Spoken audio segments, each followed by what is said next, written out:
The day I discovered my parents had been calling me the Leech in the family group chat, I was sitting in a conference room on the 42nd floor, closing a deal worth $500,000. My phone buzzed during the presentation. I glanced down and saw the notification from Blake Family Updates. The preview text read, "Jordan's always here with their hand out. Such a Leech LOL." My father had sent it. My mother had liked it. My brother Kyle had replied with 3 laughing emojis. I'm Jordan Blake. I'm 32 years old, a financial analyst in downtown Portland, and for the last 4 years, I've been paying every single bill in my parents' household. Before we jump back in, tell us where you're tuning in from. And if this story touches you, make sure you're subscribed because tomorrow, I've saved something extra special for you. Mortgage, utilities, insurance, medical expenses, groceries, property taxes, even my brother's car payment. They didn't just forget I was the one keeping their lights on. They convinced themselves I was the problem. And when I saw that message, something inside me that had been bending for 4 years finally snapped clean in half.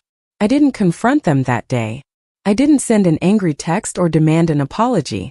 Instead, I did something they never expected from their reliable, dependable, always there them oldest child. I stopped. Completely. And what happened next taught all of us a lesson about gratitude, entitlement, and what happens when you bite the hand that's been feeding you for 4 straight years. Growing up in Beaverton just outside Portland, I used to think our family was pretty standard. Not rich, not struggling, just comfortably middle class in a neighborhood where everyone knew everyone and summer meant barbecues that lasted until the streetlights came on. Our house was a craftsman-style place built in the 80s, nothing fancy but solid. It had this wide front porch where my dad would sit every evening with a beer, waving to neighbors walking their dogs. My mom kept a garden out back that she was ridiculously proud of, rows of tomatoes and herbs that she'd used to make these elaborate Sunday dinners. My brother Kyle was 4 years younger than me, and back then he was just an annoying kid who hogged the Nintendo and told on me whenever I stayed out past curfew. But he was my annoying kid brother, and I looked out for him the way older siblings do. My dad, Robert Blake, everyone called him Rob, ran a successful insurance brokerage. He was the kind of guy who could sell anything to anyone, charming and confident with this booming laugh that filled whatever room he was in. He'd built his business from nothing, and he was proud of that. He'd tell the story at every family gathering about how he'd started with 1 client and a desk in our garage, and turned it into a firm with 12 employees and an office in downtown Portland. My mom, Patricia, Trish to her friends, managed a mid-size retail store at the mall. She was good at it too, the kind of manager who knew all her employees' birthdays and could defuse any customer complaint with a smile and a discount. She loved that job, loved feeling important and needed. Together they pulled in a decent income, enough that we never really wanted for anything. We weren't taking European vacations or driving luxury cars, but we were comfortable, safe, stable. I was always the responsible one. While Kyle was getting in trouble for skipping class or throwing parties when our parents were out of town, I was maintaining a 4.0 and working part-time at a bookstore to save for college. I liked order. I liked plans. I liked knowing that if I did A and B, C would follow predictably. My guidance counselor used to joke that I was 30 years old at 17. I graduated with honors, got a partial scholarship to Portland State, and majored in finance. It made sense to me. Numbers didn't lie. Numbers didn't have moods or hidden agendas. You could trust a spreadsheet in a way you couldn't always trust people. I worked 2 jobs through college, one at a coffee shop before classes and another doing data entry for a small firm on weekends. I graduated with minimal debt and a job offer from a financial services company in downtown Portland. By the time I was 25, I had my own apartment in the Pearl District, a tiny studio that cost more than it should but felt like freedom. I was making $60,000 a year, contributing to my retirement account, building an emergency fund. I was doing everything right. Kyle took a different path. He went to community college for a year, decided it wasn't for him, tried a coding boot camp, quit halfway through, then declared he was going to be a freelance consultant. None of us really knew what that meant, including Kyle. Mostly it meant he lived in our parents' basement rent-free, and picked up odd jobs that never seemed to last more than a few weeks. But he had charm, the same easy charisma our dad had, and he could talk his way into and out of anything. My parents adored him. He was their baby, their social butterfly, the one who made them laugh at dinner and remembered to call on holidays. I was the serious one, the one who had it all figured out, so I didn't need the same attention. At least that's what I told myself. Everything changed in 2019. The economy was showing cracks, and my dad's industry was one of the first to feel it. Insurance is a tough sell when people are worried about their jobs, and businesses were cutting costs everywhere they could. Dad lost 3 major clients in 2 months, then 5 more. By mid-year, he'd had to let go of most of his staff. By December, he closed the office entirely. He kept trying to work from home, cold calling and networking, but the confidence was gone. You could see it in the way he sat at the kitchen table with his laptop, shoulders hunched, making calls that went nowhere. My mother's store downsized that same year. Corporate restructuring, they called it. Her hours got cut in half, then she got let go entirely right before Christmas. They gave her 2 weeks severance and a gift card to the store. She cried for 3 days straight. Then 2020 hit, and the pandemic made everything exponentially worse. My dad couldn't meet clients face to face. My mom couldn't find work at all because retail was hemorrhaging jobs. Their savings evaporated in months. The mortgage started slipping. The property taxes went unpaid. My mom had been dealing with chronic back pain for years, but now it got worse, much worse. She needed physical therapy, medications, eventually a minor surgery. Their insurance had lapsed because they couldn't afford the premiums. The medical bills started piling up. Thousands of dollars for treatments that were supposed to help but never quite did. I watched my parents age a decade in a single year. My dad stopped shaving regularly. My mom stopped gardening. The house started to look worn down, little things like a broken gutter or peeling paint that they just couldn't afford to fix. Kyle, for his part, seemed oblivious. He was still in the basement, still talking about his next big project, still ordering takeout and buying new sneakers. I came home one weekend in late 2020, ostensibly to help my mom organize some paperwork for a disability claim. I found my dad in the garage, sitting on an overturned bucket, staring at a stack of envelopes. They were all red notices. Past due. Final warning. Disconnection imminent. He looked up when he heard me, and for the first time in my life I saw my father cry.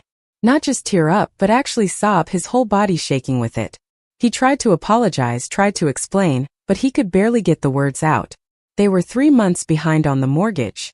The bank was starting foreclosure proceedings. The electricity had been shut off twice. They'd been using credit cards to buy groceries and had maxed them all out. My mom's medical debt alone was approaching $40,000. And Kyle's sweet, charming, useless Kyle had no idea because they'd been protecting him from it. Just like they'd protected him from everything his whole life. I sat down on the concrete floor next to my dad and listened to the whole thing.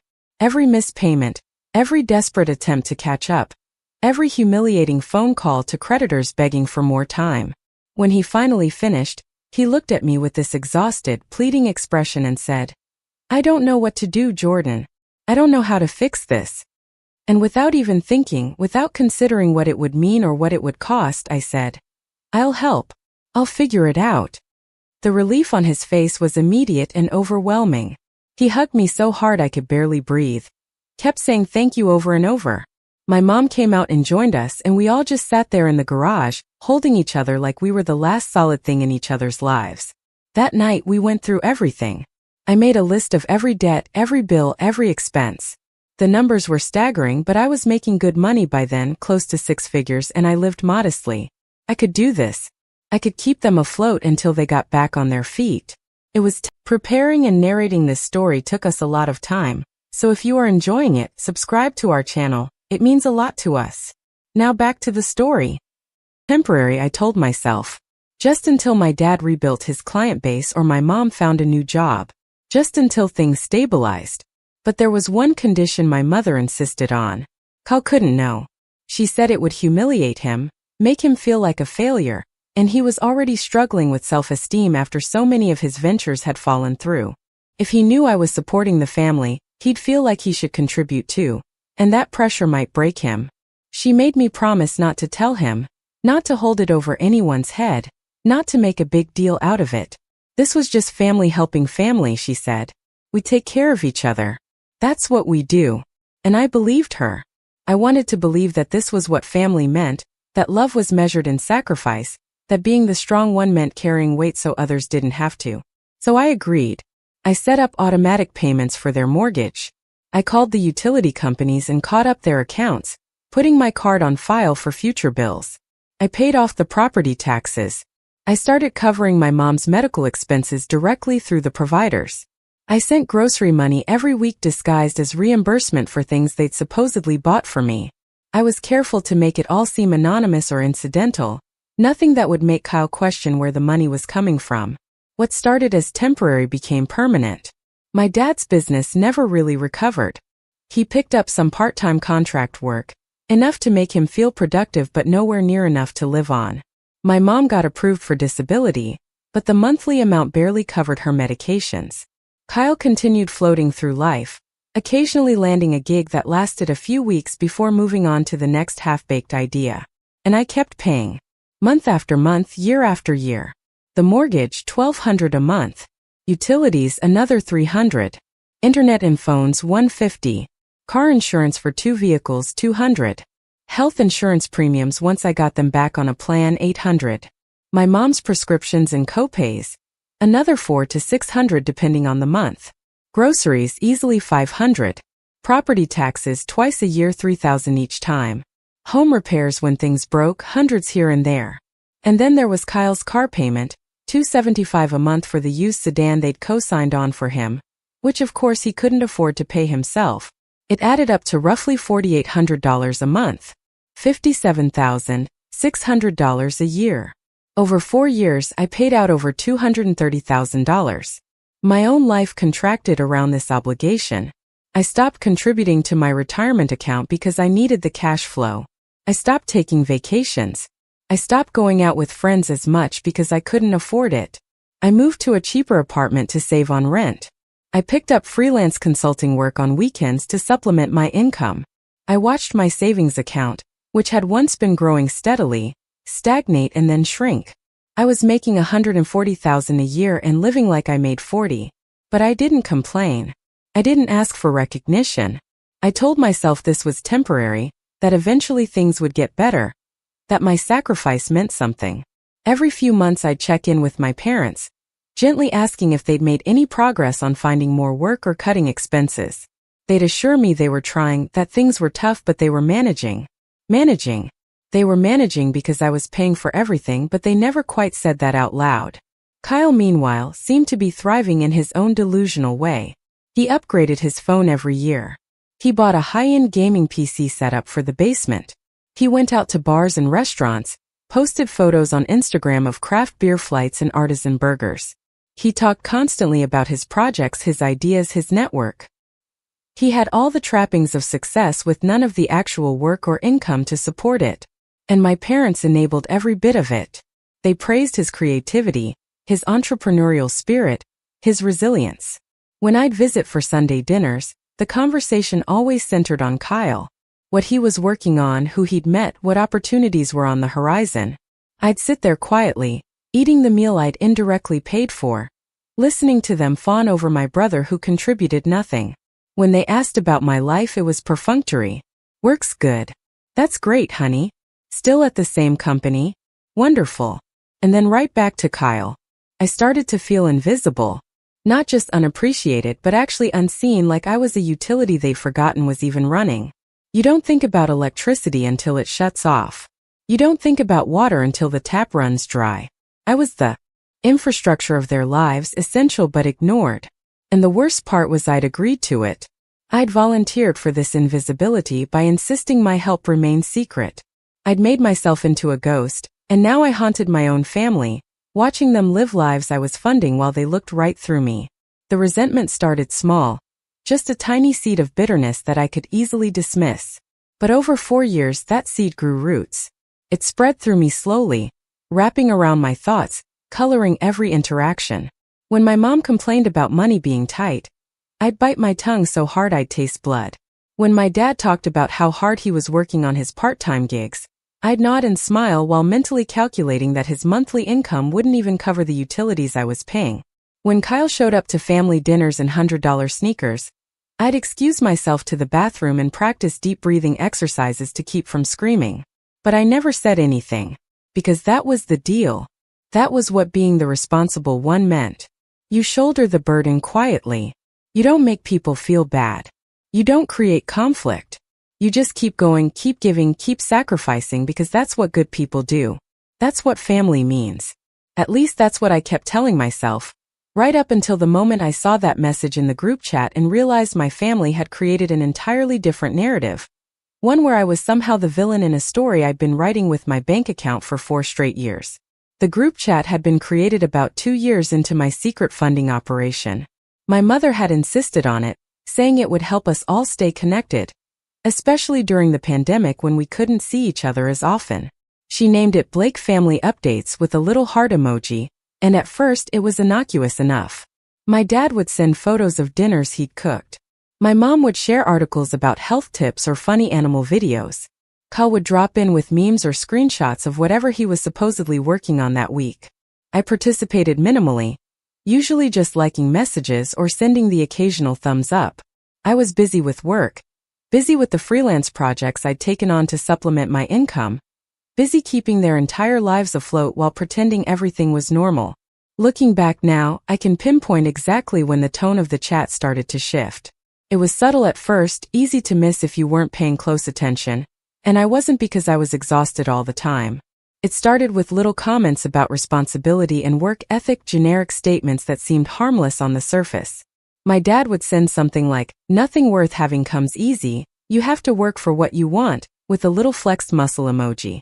My mom would chime in with, "Some people understand the value of hard work, and some people just expect things to be handed to them." Kyle would add facts or truth, with a string of affirmative emojis. At first, I assumed they were talking about themselves, motivational messages to keep their spirits up during difficult times. It never occurred to me that these messages might be directed at anyone specific, certainly not at me. Then the comments became less abstract. My mom started sending messages about people who take advantage of family generosity. My dad would share articles about adult children who mooch off their parents, usually with some comment like, "This is an epidemic, people need to learn independence." Kyle, ever the dutiful youngest child, would enthusiastically agree with whatever they said, adding his own commentary about how some people never grow up. I remember one particular exchange where my mother sent a long voice message, which I listened to while walking to work one morning, about how disappointed she was in certain people, who always seemed to need something, who were always asking for help, who never seemed to get their lives together despite being perfectly capable. She didn't name names, but her tone was dripping with judgment and frustration.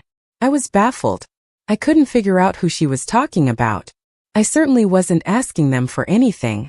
I was the one giving, constantly, silently, without any expectation of return. I wondered if maybe they'd reconnected with some extended family member I didn't know about, some cousin or old friend who was causing them stress.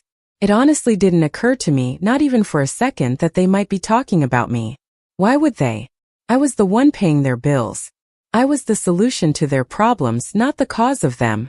The cognitive dissonance required to believe they were complaining about me would have been too massive to process, so my brain simply didn't go there. The complaints in the chat escalated over the following months. They started using the word leech casually, almost like an inside joke. "Don't be a leech" became a frequent sign-off on messages. "Nobody likes a leech" would appear randomly in conversations about completely unrelated topics. Kyle seemed particularly fond of the term, using it in memes he'd share or as a punchline to stories about people he'd encountered. My parents would laugh, sending crying laughing emojis, and I'd scroll past feeling vaguely uncomfortable but still not connecting the dots. There were also frequent discussions about people who lived above their means, or who were financially irresponsible.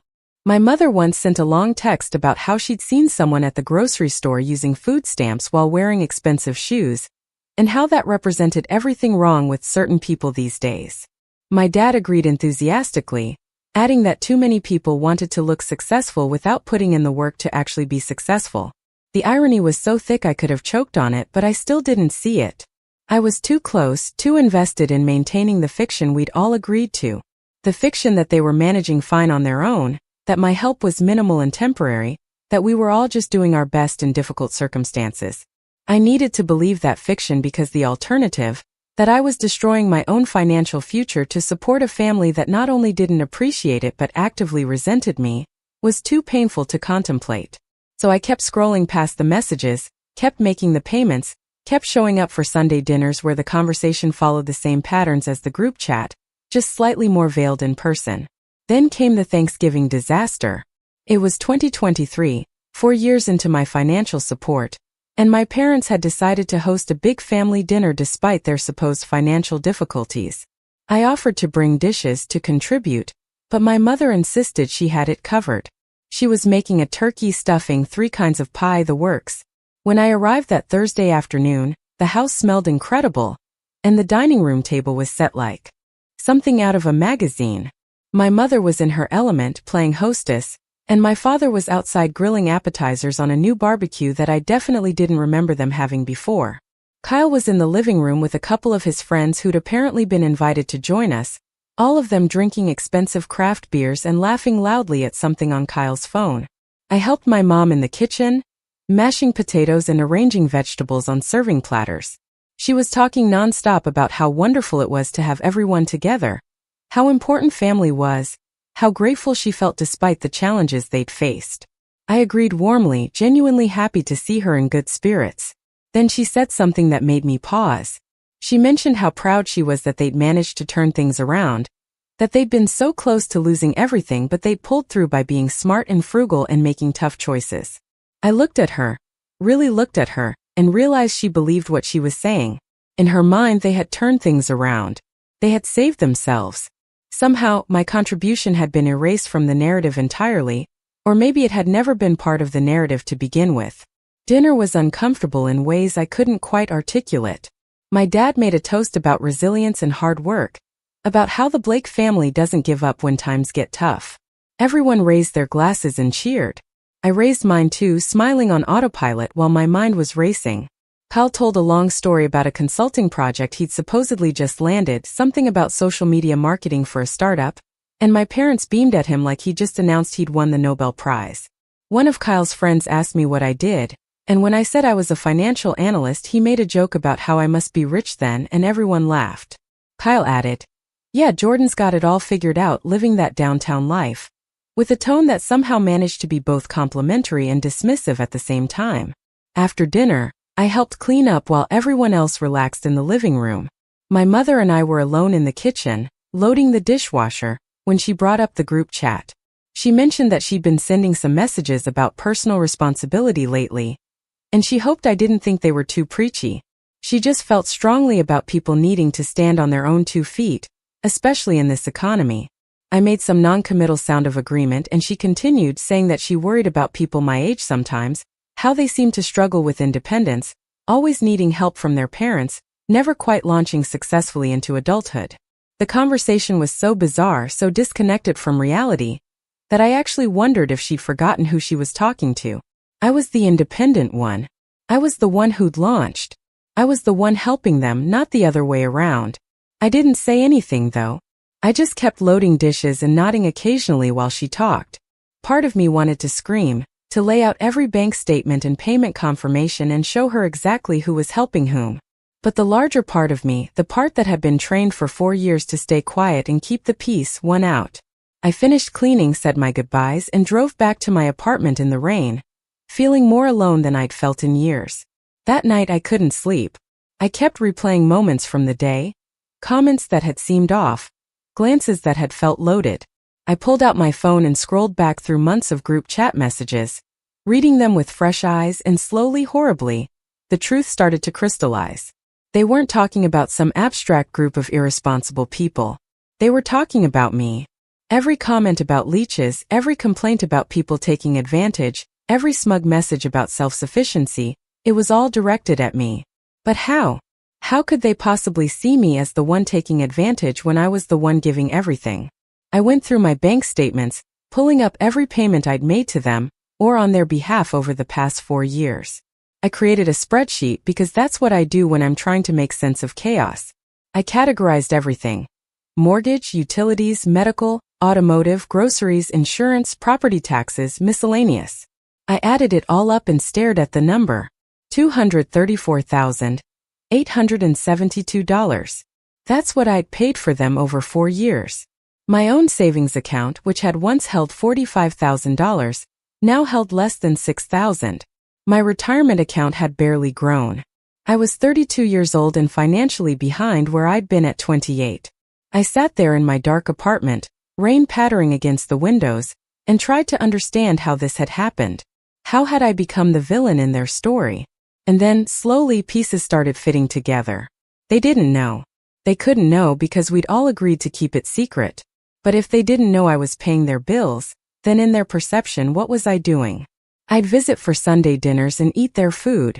I'd occasionally ask if I could store things at their house or use their garage. I'd sometimes shower there when my building's water was shut off for maintenance. From their perspective, I was a 32-year-old who kept coming around, using their resources, never contributing anything visible. They'd created a narrative where they were the struggling heroes keeping everything together through sheer determination.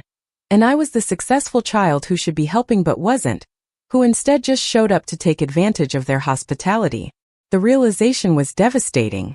Not because they were wrong about me, they were spectacularly wrong, but because I understood how they'd gotten there. I'd been so focused on being invisible, on not making them feel bad about accepting help, that I'd made myself into a ghost. And ghosts, as it turns out, are easy to misinterpret. They'd filled in the blank space where my contribution should have been with their own story, one that made them the heroes and me the disappointment. My mother's obsession with appearances, with being seen as capable and independent, couldn't allow for the truth that they'd needed massive help to survive. So she'd rewritten history, and my father and Kyle had simply accepted her version because it was easier than acknowledging how close to the edge they'd really been. I didn't sleep at all that night. By the time the sun came up, weak and gray through Portland's perpetual cloud cover, I'd made a decision. I needed to know for sure. I needed confirmation that my suspicions were correct before I did anything drastic. So I waited. I went to work that Friday in a daze, barely able to concentrate on the quarterly reports I was supposed to be reviewing. My colleague Melissa noticed, asking if I was feeling okay, and I brushed her off with something about not sleeping well. Over the weekend, I forced myself to act normal, responding to occasional messages in the group chat with my usual neutral reactions. My dad sent a photo of leftover turkey, joking about eating sandwiches for a week. My mom shared a Black Friday sale ad. Kyle posted a selfie with one of his friends, both of them holding shopping bags from Nike, captioned, "Treat yourself." On Monday, I went back to work and threw myself into my job. I had a major presentation that week, a portfolio analysis for a client considering a significant investment. The work was complex and engaging, requiring all my analytical skills and attention. It was a relief to focus on something concrete, something where the numbers told a clear story and there were right answers. The presentation was scheduled for Wednesday morning, and I spent 2 full days preparing, building models, creating visualizations, rehearsing my talking points. By Wednesday, I felt ready. I felt in control. I felt like myself again, competent and capable and useful in a way that had nothing to do with my family. The presentation was in our main conference room on the 42nd floor, floor-to-ceiling windows overlooking downtown Portland and the hills beyond. There were 8 people in the room, including our firm's senior partners and the client's investment team. I walked them through the analysis, explaining risk factors and growth projections, answering questions with the kind of confident precision that had earned me my reputation at the firm. It was going perfectly. I was in the middle of explaining a particularly complex hedge strategy when my phone, which I'd set to silent but left face up on the table out of habit, lit up with a notification. I glanced at it reflexively, not meaning to actually read it, just checking if it was something urgent. The preview text was visible from where I stood. It was from the Blake Family Updates group chat. My father had sent a message. "Jordan's always here with their hand out, such a leech, lol." I stopped mid-sentence. One of the partners asked if I was all right. I nodded, but I'd lost my train of thought completely. I fumbled for a moment, looking at my slides, trying to remember what point I'd been making. Someone kindly prompted me and I managed to continue, but I was on autopilot now, my mind spinning.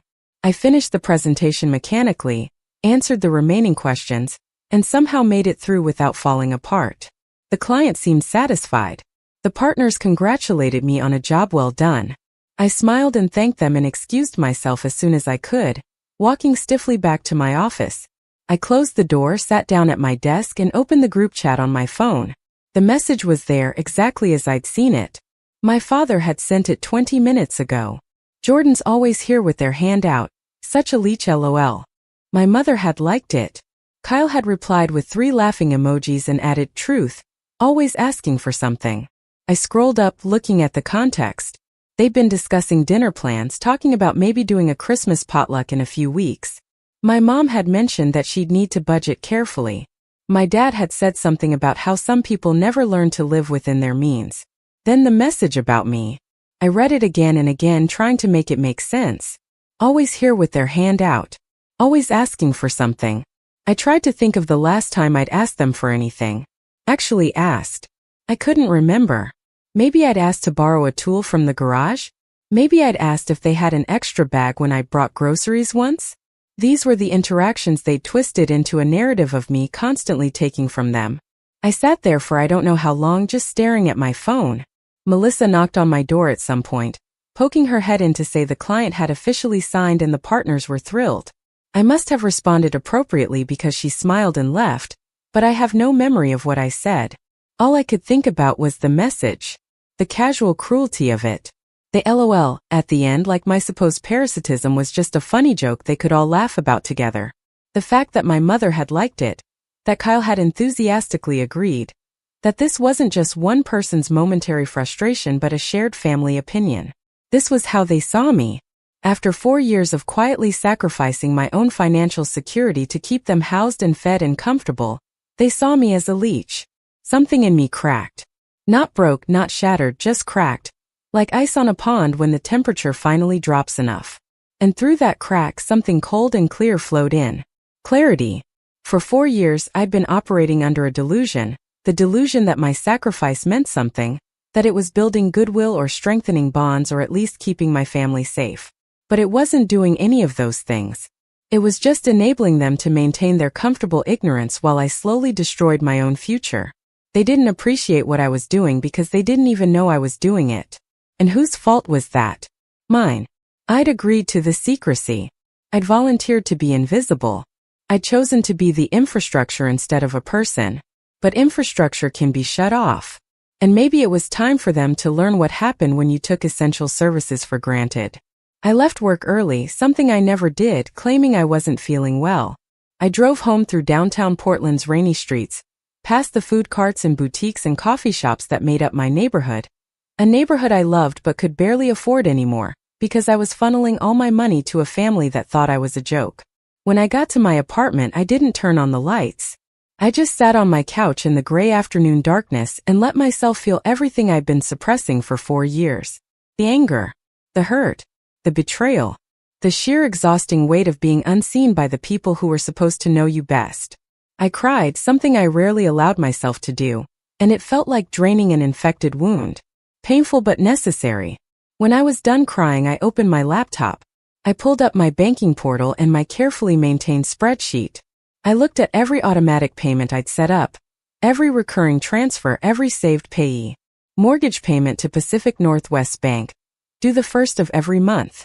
Electric and gas through Portland General, autopay enabled. Water and sewer through the city linked to my card. Internet and cable through Comcast, my account. Phone plan for all 3 of them, my family plan. Car insurance, my policy covering all vehicles. Health insurance premiums paid through my HSA. Property taxes, reminder set for April and October. Groceries, weekly Venmo transfers disguised as paying them back for things they'd supposedly bought me. My mother's prescriptions, automatic refills charged to my card. Kyle's car payment, auto-drafted from my checking account. It was all there, a complete map of their survival, and every road led back to me.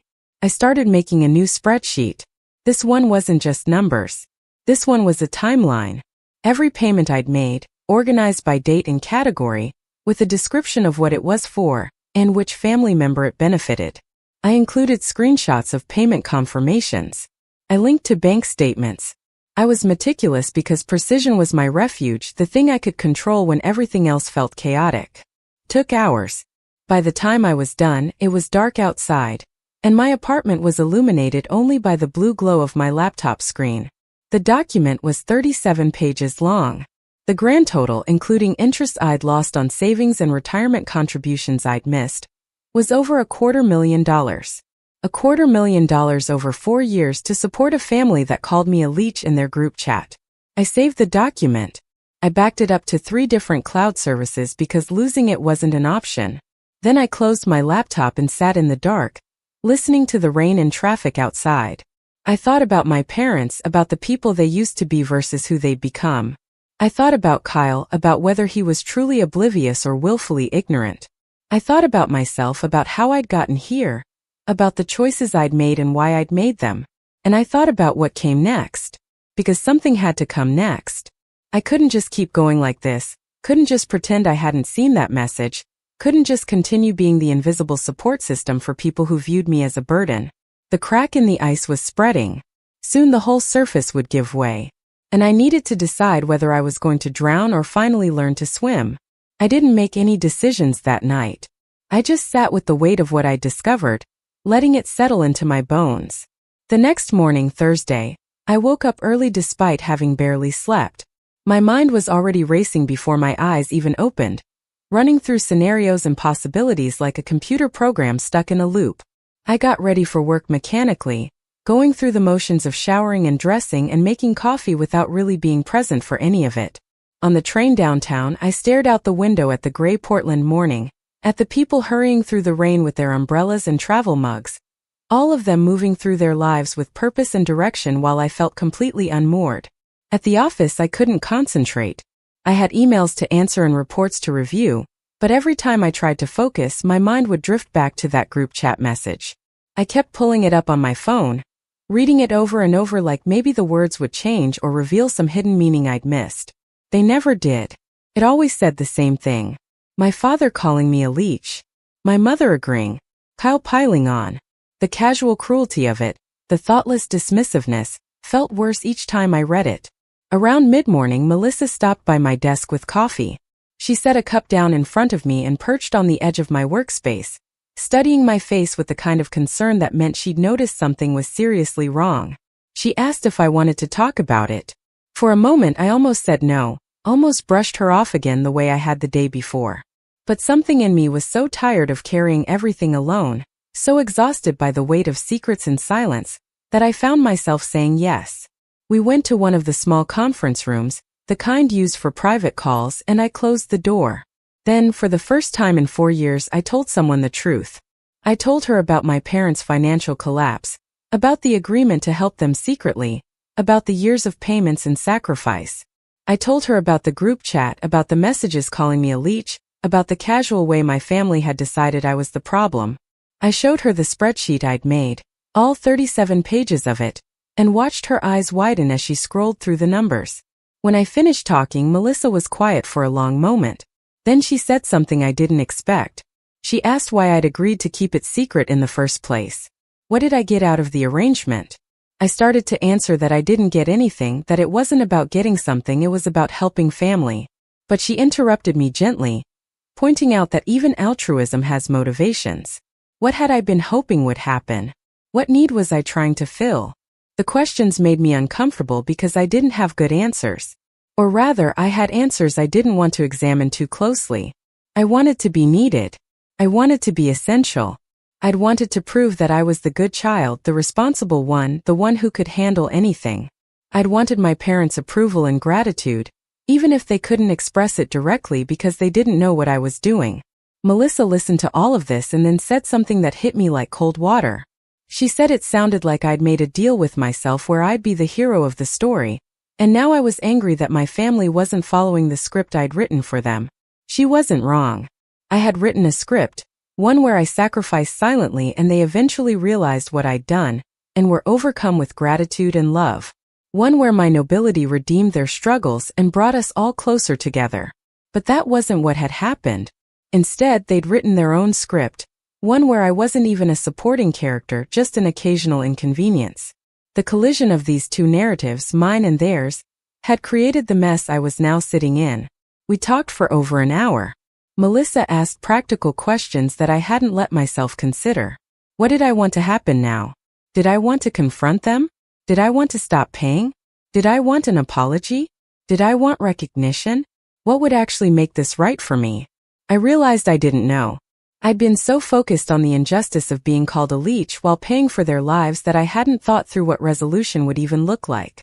Melissa suggested I talk to a therapist, which seemed both obvious and somehow radical. I'd never been to therapy. I'd always thought of it as something other people needed, people who couldn't manage their problems through logic and planning. But my logic and planning had gotten me into this situation, so maybe it was time to try something different. That afternoon, instead of going back to my desk, I searched for therapists in Portland who specialized in family issues. I found one, Dr. Rachel Kim, who had availability the next week and took my insurance. I booked an appointment for the following Tuesday, telling myself I was just exploring options, just gathering information. I wasn't committing to anything yet, but even making the appointment felt like a small act of rebellion, like I was choosing to invest in myself instead of continuing to pour everything into my family. It was a strange feeling, both liberating and guilt-inducing. Shouldn't I be using that therapy money to help my parents? Wasn't it selfish to spend on myself when they had so many needs? These thoughts came automatically, well-worn grooves my mind had been traveling for 4 years. The rest of the week passed in a fog. I went to work, did my job, came home, and sat in my apartment wrestling with impossible questions. The group chat continued its usual activity. My mother posted a recipe she wanted to try. My father shared an article about interest rates. Kyle sent memes. Nobody mentioned me. The message calling me a leech had scrolled up into history, apparently forgotten by everyone except me.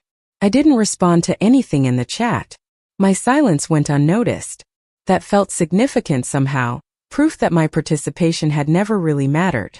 They had their little ecosystem and I was just a ghost haunting its edges, occasionally manifesting to be blamed for problems I was actually solving. On Saturday, I did something I hadn't done in months. I went hiking. There's a trail about 30 minutes outside Portland that winds up through forest to a viewpoint overlooking the Columbia River Gorge. I'd used to go there all the time before I'd gotten consumed by work and family obligations, back when I had time and energy for things I actually enjoyed. The day was cold but clear, one of those rare Pacific Northwest winter days where the clouds part and everything is sharp and bright. I drove out alone, parked at the trailhead and started climbing. The physical exertion felt good, necessary. My body was doing something while my mind churned through everything else. At the viewpoint, I sat on a bench and looked out at the river far below, at the mountains in the distance, at the infinite sky. I thought about how small I felt, how small my problems were in the context of all this geography and weather and time.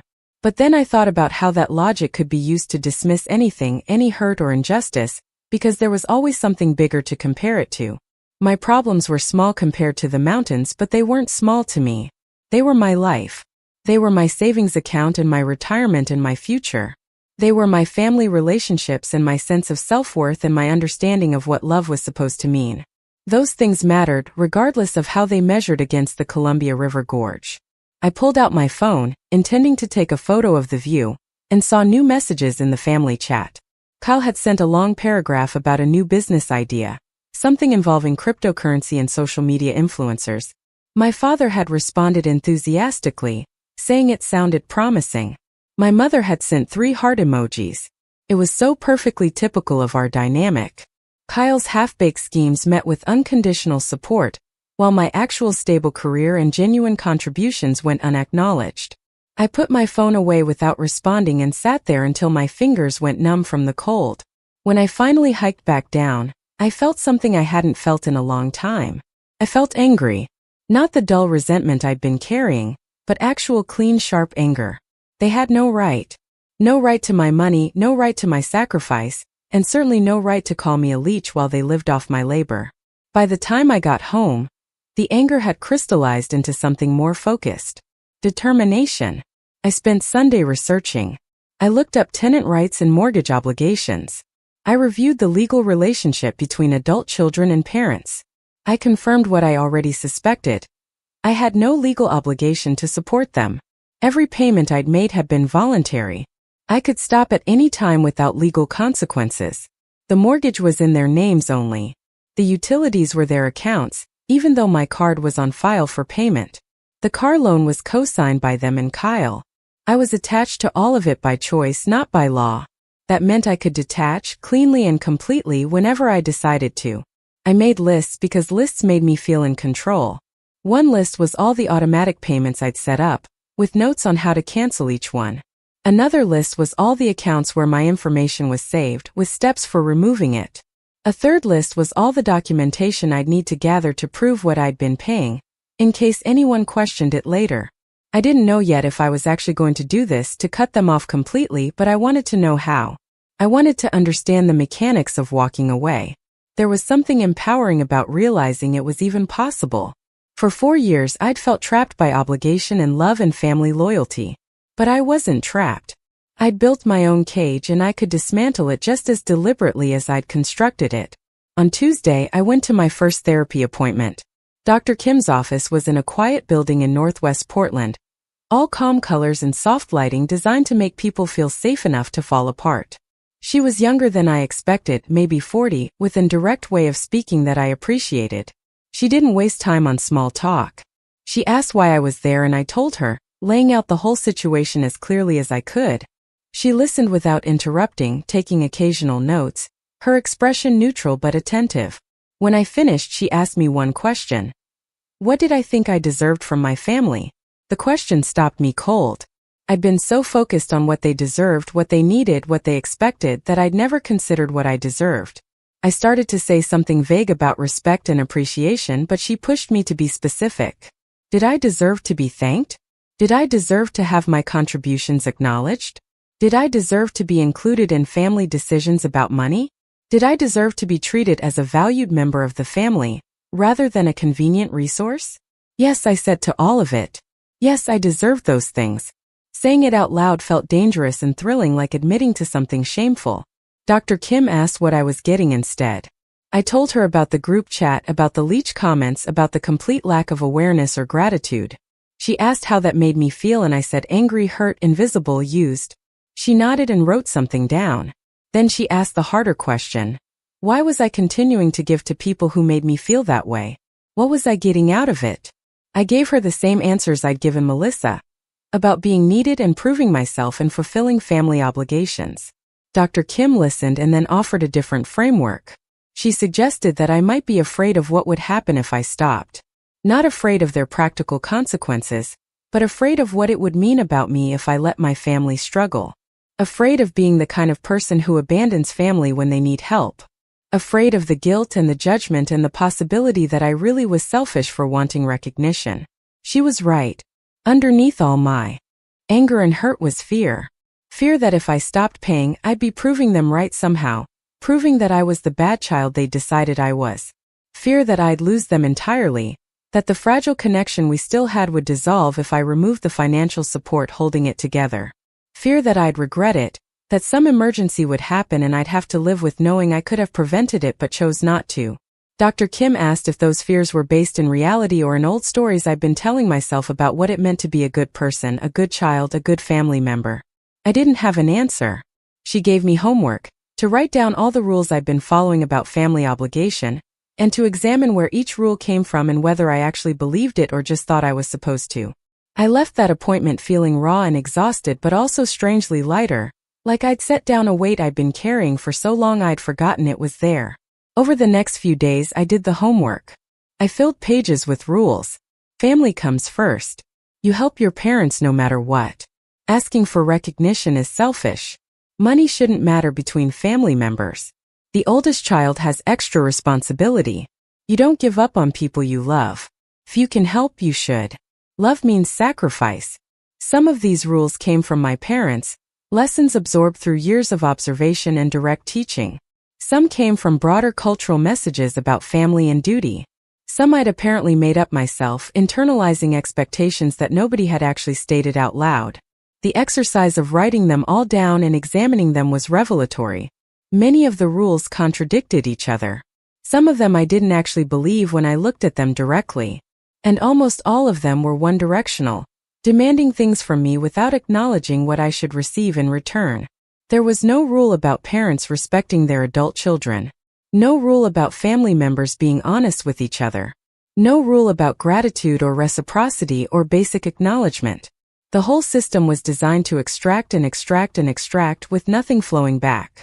No wonder I felt drained. I'd been operating according to a value system that treated me as a resource rather than a person. By the end of that week, I'd made a decision. I was going to confront them. Not angrily, not dramatically, but clearly and directly.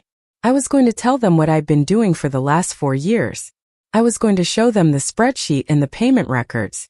I was going to ask them directly about the group chat messages. And then I was going to set boundaries based on their response. If they apologized, if they recognized what I'd done and committed to changing the dynamic, maybe we could rebuild something healthier. If they didn't, if they minimized or justified or blamed me, then I was done. I would stop all payments immediately and step back from the relationship. The decision felt both terrifying and necessary, like preparing to jump off a cliff while trusting that I'd somehow figure out how to fly on the way down. I spent the weekend preparing for the conversation. I printed out the spreadsheet, all 37 pages of it, and put it in a folder. I made a shorter summary document, just 1 page, showing the total amounts by category and year. I took screenshots of the group chat messages, the ones calling me a leech and complaining about people who take advantage. I rehearsed what I wanted to say, practicing in my apartment like I was preparing for a presentation, which in a way I was. This was the most important presentation of my life, and unlike my professional work, there were no do-overs if I messed it up. I had one chance to advocate for myself, to make my family see me clearly, and I couldn't afford to get emotional or lose focus. On Sunday evening, I texted the family chat.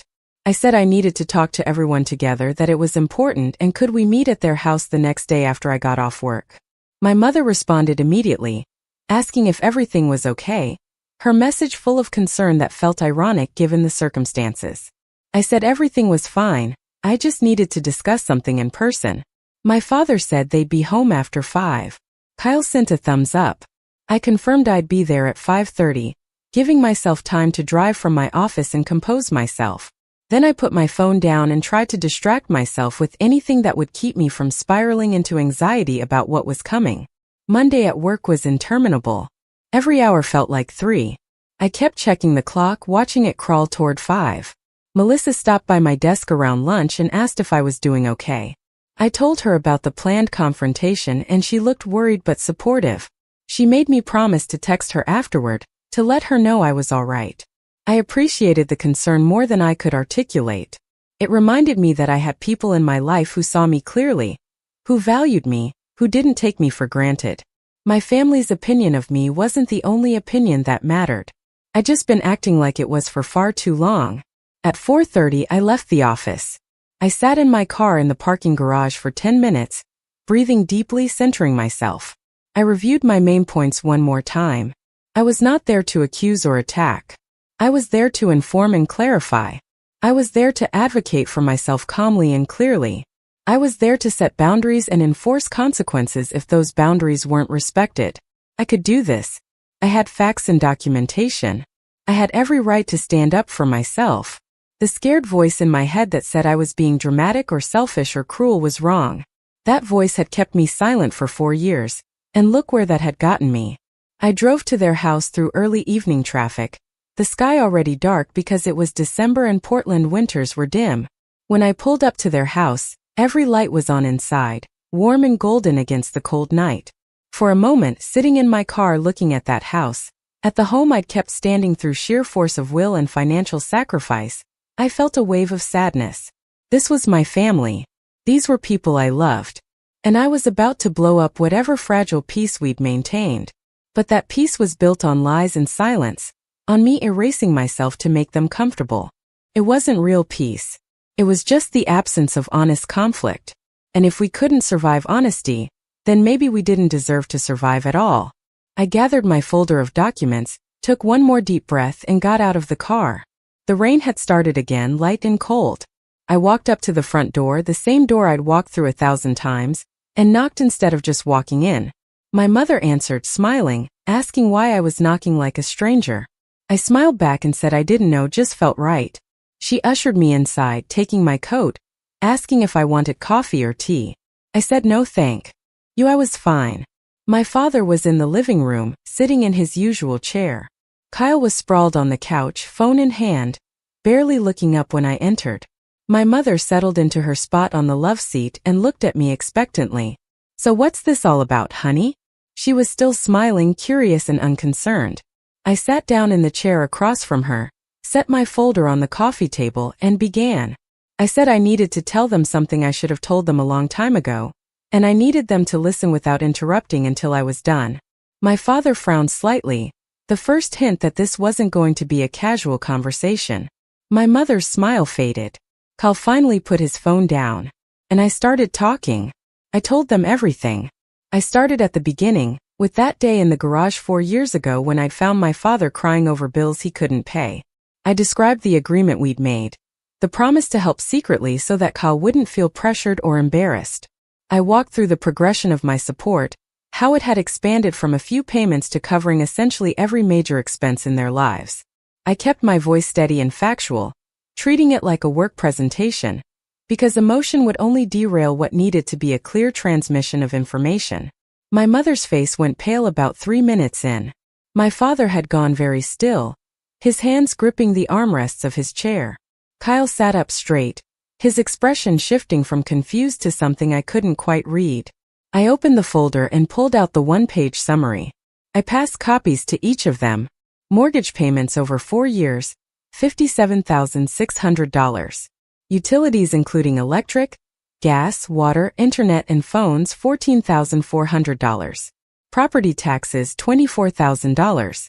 Medical expenses including insurance premiums, prescriptions and co-pays for my mother, $73,800.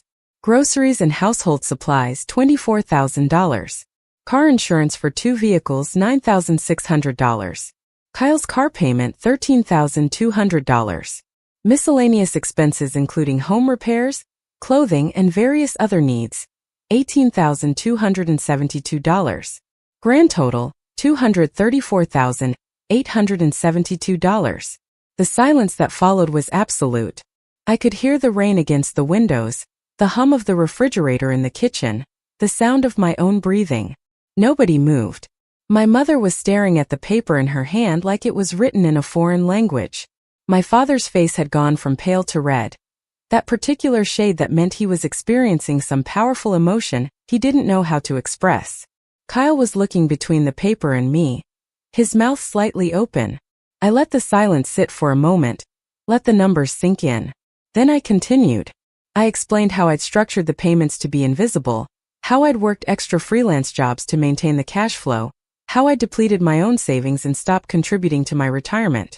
I described living in a cheaper apartment than I could afford, skipping vacations, turning down social invitations because I couldn't spare the money. I told them about the spreadsheet I kept, the meticulous records I'd maintained, the way I'd organized my entire financial life around keeping them afloat.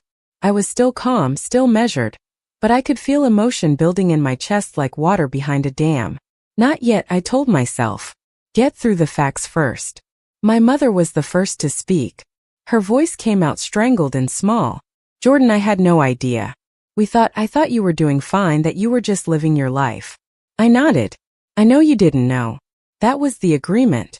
But that brings me to the second thing I need to address. I pulled out my phone and opened the group chat. I scrolled to the message from the previous week, the one that had started all of this. I read it aloud. Jordan's always here with their hand out, such a Leech lol. My father's words. My mother had liked it. Kyle had agreed enthusiastically. The reaction was immediate and visceral. My mother gasped, actually putting her hand over her mouth. My father's face went from red to ashen. Kyle said, "Oh shit," under his breath. I scrolled further back, reading more messages. The complaints about people who take advantage of family. The jokes about leeches. The smug comments about self-sufficiency and hard work. I read them in the same neutral tone like I was reading a weather report, but each word landed in the room like a physical blow. When I finished, I looked up at them. For 4 years, I've paid for everything in this house. And somehow, in that same period, you convinced yourselves that I'm the one taking advantage. I need you to explain that to me. My father tried first. His voice was rough, defensive. We didn't mean you specifically, Jordan. Those messages we were just venting about things in general. I cut him off, something I'd never done before. Dad, the message literally says my name. Jordan's always here with their hand out. That's not general venting. That's about me. And I want to know what you think I've been asking you for. What have I taken from you? He couldn't answer. He opened his mouth several times but no words came out. He looked to my mother for help but she was staring at the floor, tears running down her face silently. Kyle spoke next, and his voice had none of its usual casual confidence. I thought you were doing really well. You have the fancy job downtown, the apartment in the Pearl District. When you'd come over, you'd eat dinner here. Sometimes you'd ask to use the garage or shower here when your building had maintenance. We thought you were just taking advantage of having a family home base while you lived your successful life. The words hung in the air. They'd constructed an entire narrative based on surface observations, never questioning where the money was actually coming from, never wondering how their bills were getting paid. I felt something crack inside me, that dam I'd been holding back. My voice stayed level but there was steel in it now. Let me make sure I understand. I pay your mortgage so you have a roof over your heads. I pay your utilities so you have heat and light. I pay for your food so you don't go hungry. I pay for mom's medication so she's not in constant pain. I pay for your property taxes so the county doesn't seize your house. I pay for Kyle's car so he has transportation. And because I occasionally ate a meal here or used your shower once every few months, you decided I was a leech? My mother was sobbing now, full body shaking sobs. She kept trying to say something but couldn't get words out. My father had his head in his hands. Kyle looked like he wanted to disappear into the couch. I felt no satisfaction in their distress. If anything, I felt empty. This was it, the moment I'd been building toward, and it wasn't cathartic or empowering. It was just sad. These were people I loved, and I'd just shown them the ugliest truth about themselves. They'd been cruel without even realizing it, wrapped up so completely in their own narrative that they'd made me the villain of a story where I was actually the only thing standing between them and complete financial collapse.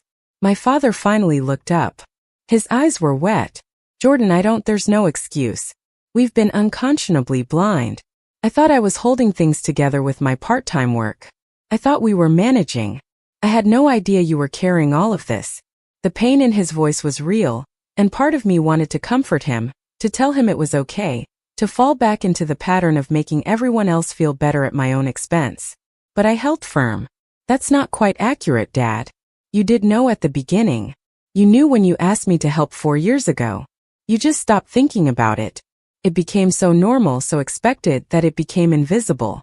My mother had collected herself enough to speak through her tears. You told me you'd help a little. I thought you meant a few hundred a month, maybe paying one utility bill. I didn't know it was everything. I never would have asked you to sacrifice your own future like this. I looked at her steadily. You didn't ask, Mom. But you also didn't question how your bills were getting paid when Dad's income dried up, and yours disappeared. You didn't wonder where the mortgage money came from month after month. You didn't question how you could afford all of Mom's prescriptions. You just accepted it because it was convenient to accept it. Kyle jumped in, his voice cracking. I really didn't know, Jordan.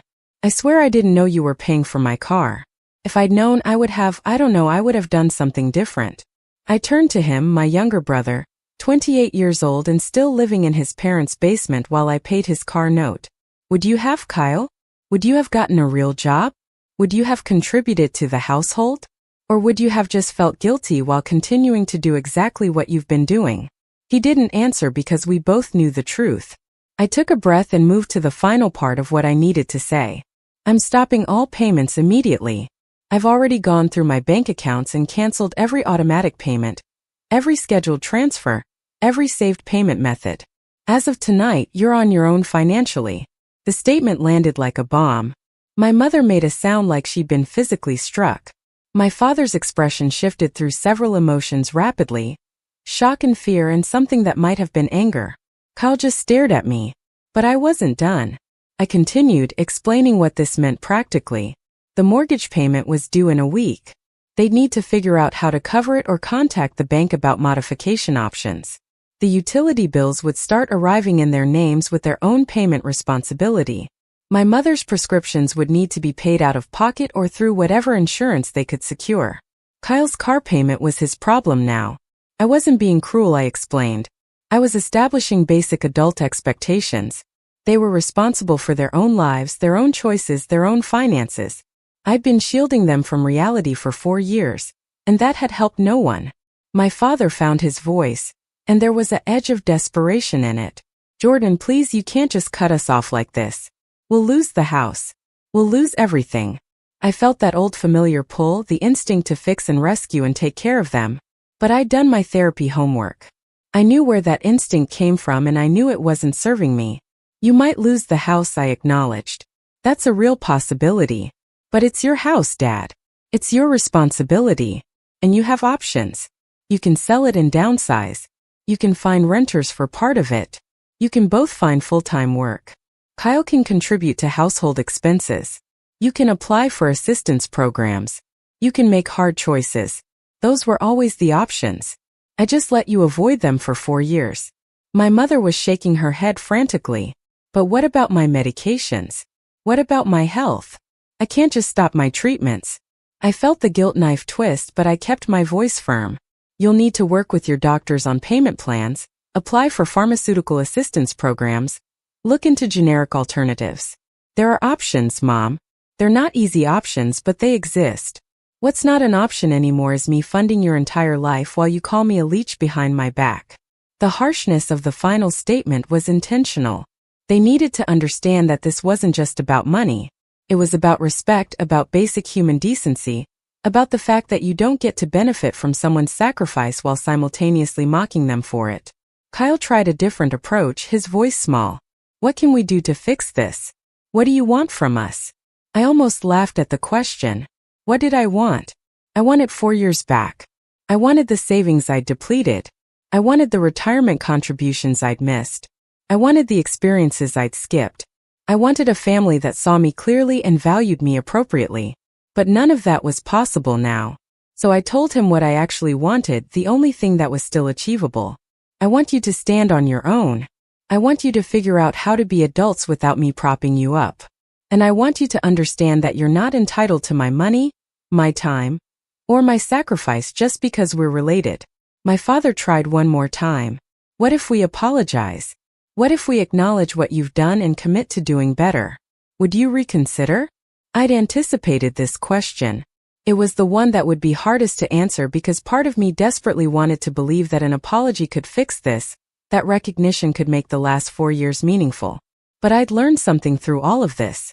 I'd learned that I'd been using my sacrifice as a way to avoid dealing with our family's actual problems, our actual dysfunction. Continuing to pay would just mean continuing to avoid. I told him that an apology would be a start, but it wouldn't change my decision about the money. I needed to see them actually take responsibility for their own lives before I could consider any kind of financial help again. And even then it would be different. It would be transparent, negotiated, limited in scope and duration. It would never again be the blank check of support I'd been providing. They needed to prove they could stand without me. And I needed to learn how to stop being their crutch. This was as much about breaking my own patterns as it was about establishing their accountability. The conversation continued for another hour, circling through various stages of grief and bargaining. My mother oscillated between sobbing apologies and defensive justifications. My father cycled through shock and anger and resignation. Kyle mostly stayed quiet, looking younger than his 28 years. I answered their questions as clearly as I could. Yes, I was serious. No, I wasn't going to change my mind. Yes, they could call me if there was a genuine emergency, but their mortgage being due was not an emergency in the traditional sense. No, I didn't hate them. Yes, I still loved them. But love didn't mean letting them destroy me financially while treating me like a burden. Eventually, there was nothing left to say. I gathered my folder and stood to leave. My mother grabbed my arm as I passed, her grip desperate. Please don't do this. Please don't give up on us. I looked down at her and felt a complicated mixture of love and exhaustion and sadness. I'm not giving up on you, Mom. I'm refusing to give up on myself. There's a difference. She let go and I walked to the door. My father called after me, asking when we'd see me again, if I'd still come for Christmas. I said I didn't know, that I needed some space, that I'd reach out when I was ready. Then I left. Sitting in my car in their driveway, I felt strange. Not relieved exactly, not triumphant, just deeply, profoundly tired. I'd done it. I'd advocated for myself. I'd set boundaries. I'd followed through on the decision I'd been building toward. But it didn't feel like victory. It just felt like the end of something, the closing of a chapter that had been painful but also familiar. Now I was in uncharted territory, and I had no idea what came next. I texted Melissa like I'd promised, just a simple message saying it was done and I was okay. She replied immediately with supportive words and an offer to meet for coffee the next day. I accepted gratefully. Then I drove home through the rain, through the dark Portland streets, back to my small apartment that I could barely afford. The next few weeks were difficult in ways I hadn't fully anticipated. The practical side was fine. I'd already canceled all the payments, so there was nothing more to do on that front.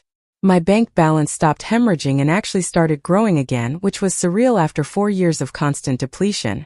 I adjusted my budget to increase my retirement contributions back to healthy levels. I started researching condos in neighborhoods I liked, thinking about maybe buying a place of my own. These were good changes, tangible evidence that I'd made the right decision. But the emotional side was harder. I felt guilty constantly, a low-grade anxiety that maybe I'd been too harsh. Maybe I should have given them more warning.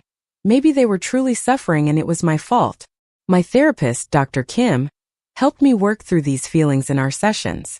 She pointed out that my family had been given 4 years of support and had used that time not to build stability, but to maintain comfortable complacency. She reminded me that I'd been clear in the conversation about why I was stopping. She challenged my belief that I was responsible for their feelings and their choices. Slowly, over multiple sessions, I started to internalize what she was teaching me. I was not responsible for fixing my family. I was not obligated to sacrifice my future for their present. Setting boundaries did not make me cruel or selfish. It made me someone who valued myself as much as I valued others. My family reached out sporadically during this period.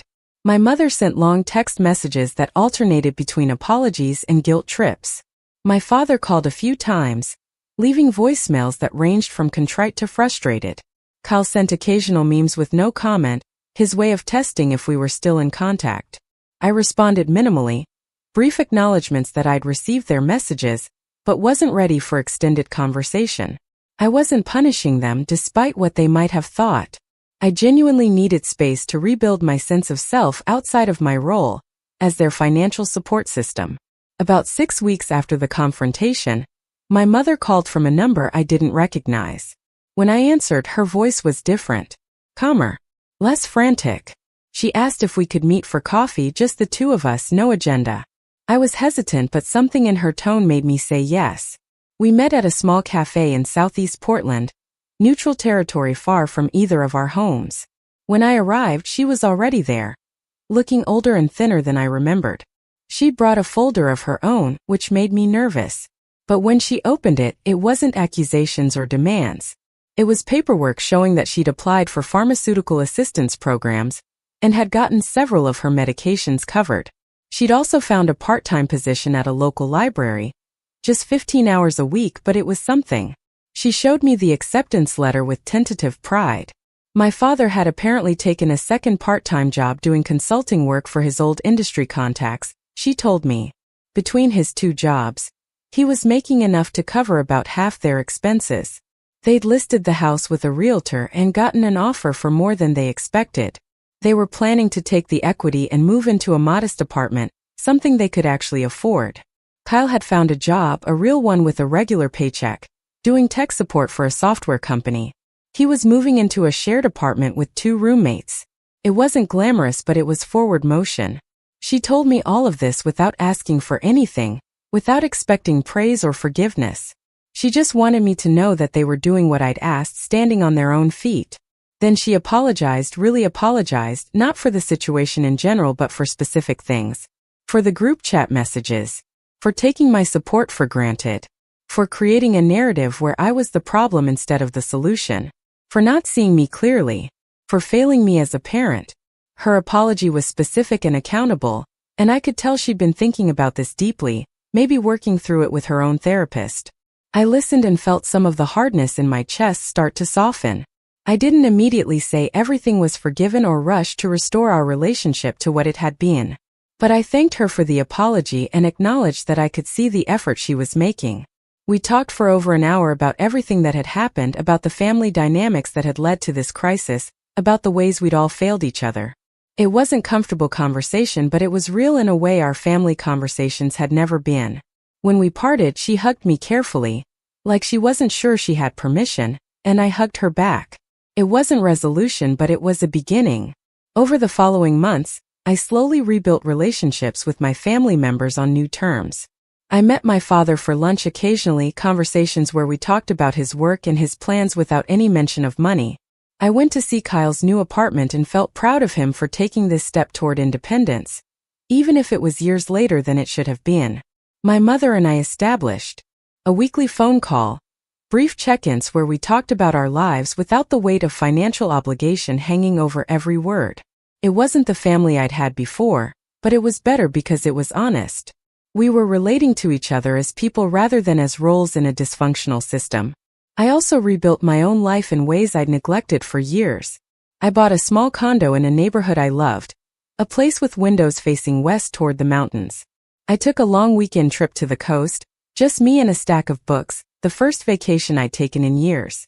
I invested in professional development courses that helped me advance even further in my career.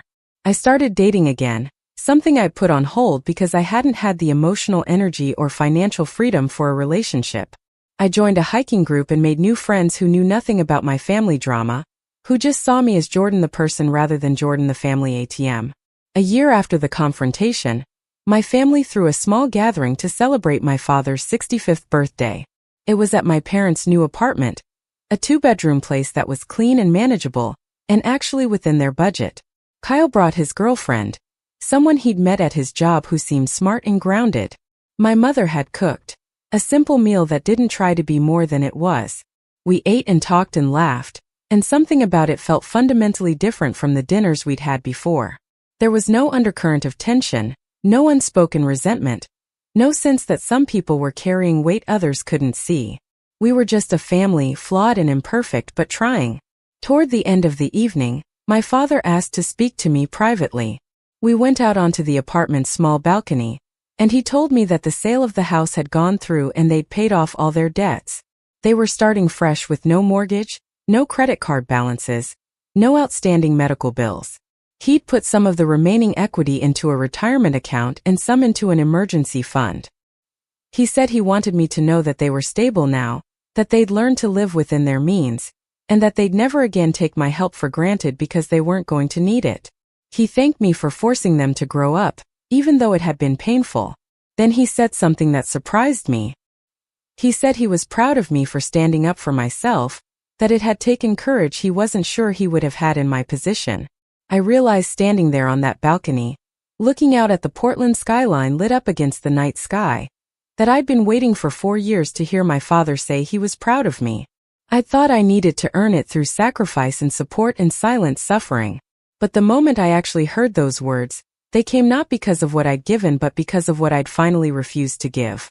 He was proud of me for setting boundaries, for valuing myself, for doing the hard thing even when it hurt. That version of pride meant something in a way the version I'd been chasing never could have. Now, almost 2 years after that confrontation in my parents' living room, I can look back and see it as the turning point it was. Not just in my relationship with my family, though that certainly changed, but in my relationship with myself. I learned that I'm allowed to have limits. I learned that love doesn't require self-destruction. I learned that the people who truly care about you will respect your boundaries rather than resenting them. I learned that sometimes the most loving thing you can do is stop enabling someone else's dysfunction, even if they can't see it that way at first. Most importantly, I learned that I'm worth protecting, that my future and my well-being matter just as much as anyone else's. My family still has struggles. My mother still has health issues. My father still worries about money. Kyle still has moments of directionless uncertainty. But these are their struggles to navigate, not mine to solve. I support them now in ways that don't cost me my own stability, listening when they need to talk, celebrating their victories, offering advice when asked. It's a healthier dynamic than we've ever had, built on mutual respect rather than unspoken obligation and hidden resentment. We're not perfect, but we're honest, and that's worth more than all the money I spent trying to buy a closeness that can't be purchased. If there's anyone reading this who sees themselves in my story, who's been giving and giving until they're empty while the people they're helping take them for granted, I want you to hear this. You are not responsible for other people's lives. You are not obligated to set yourself on fire to keep others warm. And you are not selfish for wanting to be seen, appreciated, and respected for what you give. Sometimes the people we love most need us to stop saving them so they can learn to save themselves. It's hard and it hurts and it feels wrong every step of the way. But on the other side of that hardness is a life where you're not invisible, where your contributions are valued because they're chosen rather than expected, where relationships are built on reality instead of convenient fictions.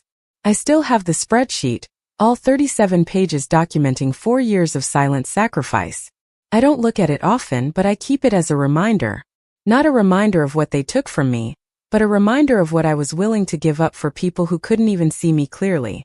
It reminds me never to make myself that small again, never to accept invisibility as the price of love, because real love doesn't require you to disappear.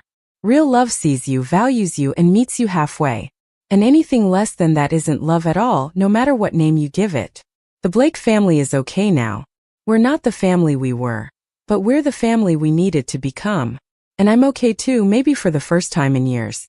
My savings are growing. My career is thriving. My condo has mountain views and space for the life I'm building. I have friends who see me, a family learning to appreciate me, and a future that's finally my own.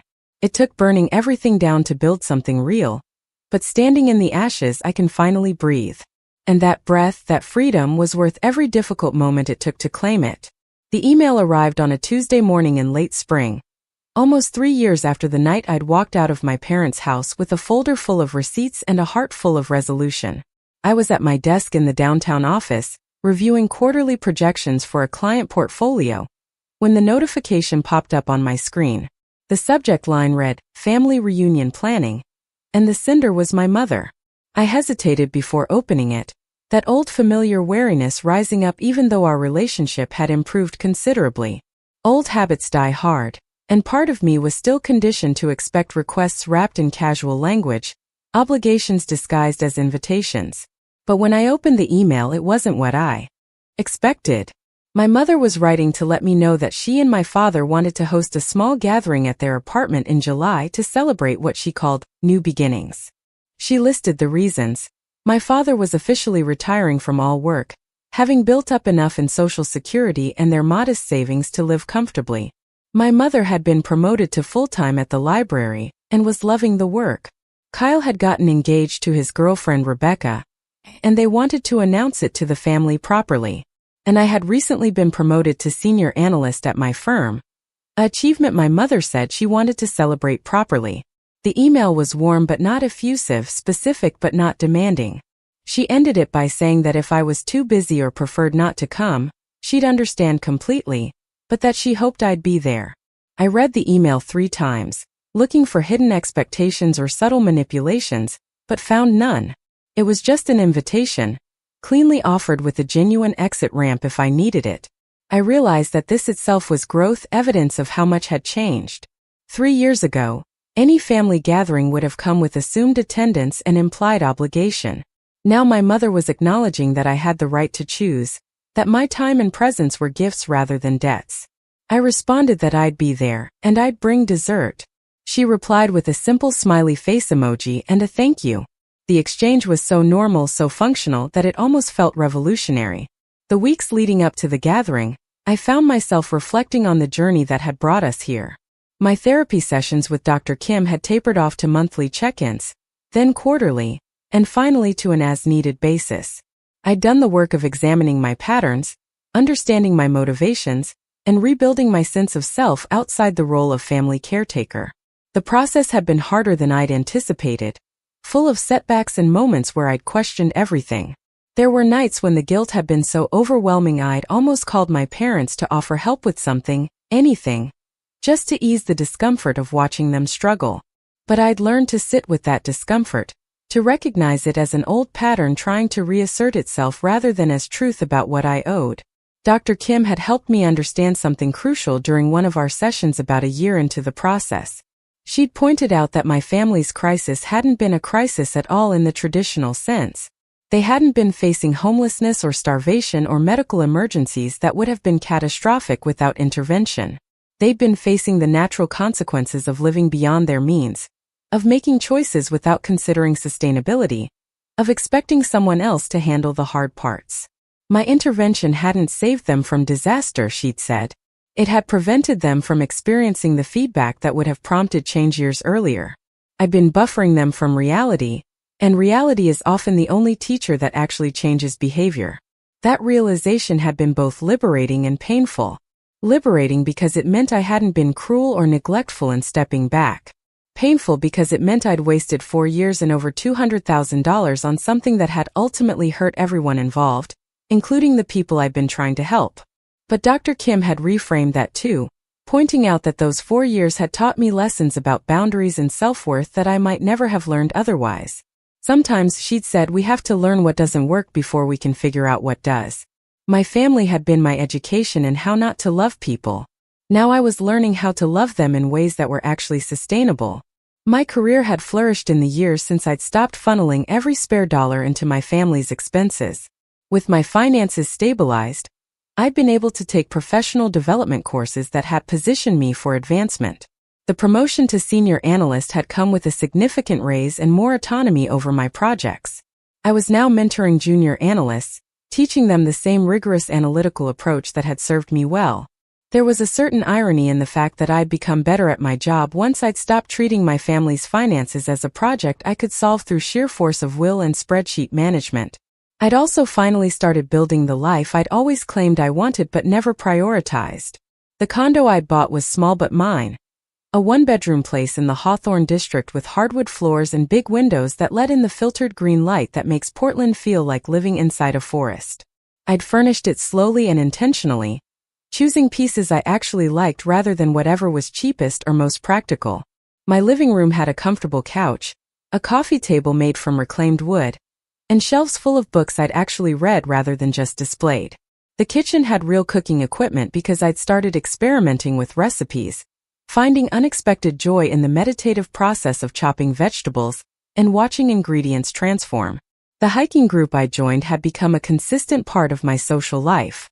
We went out most weekends, exploring trails throughout the Columbia River Gorge and the Cascades. I'd gotten in the best shape of my life, my body strong and capable in ways it hadn't been when I'd been too stressed and exhausted to think about exercise. More importantly, I'd made friends through the group, people who knew me only as Jordan the hiker, Jordan who always brought good snacks and could identify native plants and told terrible jokes at the summit. They didn't know about the family drama or the financial sacrifice or any of the history that had defined me for so long. With them, I was just myself, and that self turned out to be pretty good company. I'd also been dating, something that had felt impossible during the years of financial sacrifice. There'd been a few short relationships that hadn't worked out, but had taught me things about what I wanted and needed from a partner. Currently, I was seeing someone named Alex, a teacher I'd met through a friend of a friend at a dinner party. Alex was patient and funny and had their own complicated family history, which meant they understood boundaries in ways that felt mature and refreshing. We'd been together for 8 months, long enough that it felt substantial but not so long that I'd stopped being surprised by how easy it was. Easy in a good way. Not in the way where someone isn't challenging you but in the way where you don't have to perform or prove yourself. Alex had met my family once briefly at a casual lunch, and had later commented that we all seemed to be trying really hard to be normal with each other. The observation was accurate and perceptive. The relationship with Alex had also highlighted how much I'd changed in my understanding of what love should look like. In the early weeks of dating, I'd found myself slipping into old patterns, overgiving and overaccommodating, trying to anticipate Alex's needs before they'd even articulated them. But Alex had gently pushed back, pointing out that they didn't need me to fix their problems or manage their emotions or sacrifice my own preferences to make them happy. They wanted partnership, not caretaking. The distinction had been startling because I'd spent so much of my life conflating the two. Learning to receive as much as I gave, to state my needs clearly, to trust that someone could love me without me having to earn it through constant service. These were skills I was still developing, but they were getting stronger. My relationship with Kyle had evolved in unexpected ways. After he'd moved into the apartment with roommates and started the tech support job, he'd gone through what seemed like a genuine transformation. The work was boring, he'd admitted during one of our occasional coffee meetups, but it was stable and it paid the bills and it had forced him to develop discipline he'd never needed before. More significantly, his girlfriend Rebecca had expectations.